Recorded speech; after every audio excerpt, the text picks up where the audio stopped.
Рады всем, что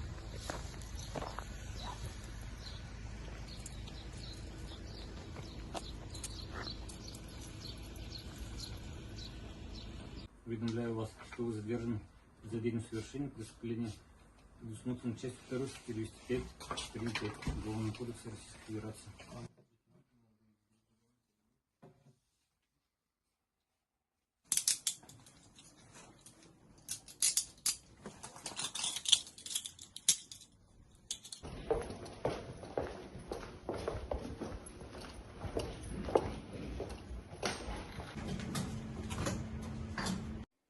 Следственными органами Следственного комитета Российской Федерации по Удмуртской Республике продолжается расследование уголовного дела в отношении 47-летнего местного жителя, имеющего статус адвоката, обвиняемого в совершении преступления, предусмотренного частью 2 статьи 205 прим. 5 Уголовного кодекса Российской Федерации, участие в деятельности террористической организации.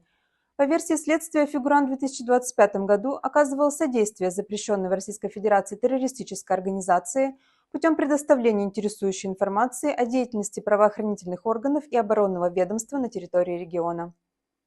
Противоправная деятельность фигуранта выявлена и задокументирована Управлением ФСБ России по Удмуртской Республике в ходе оперативно-розыскных мероприятий.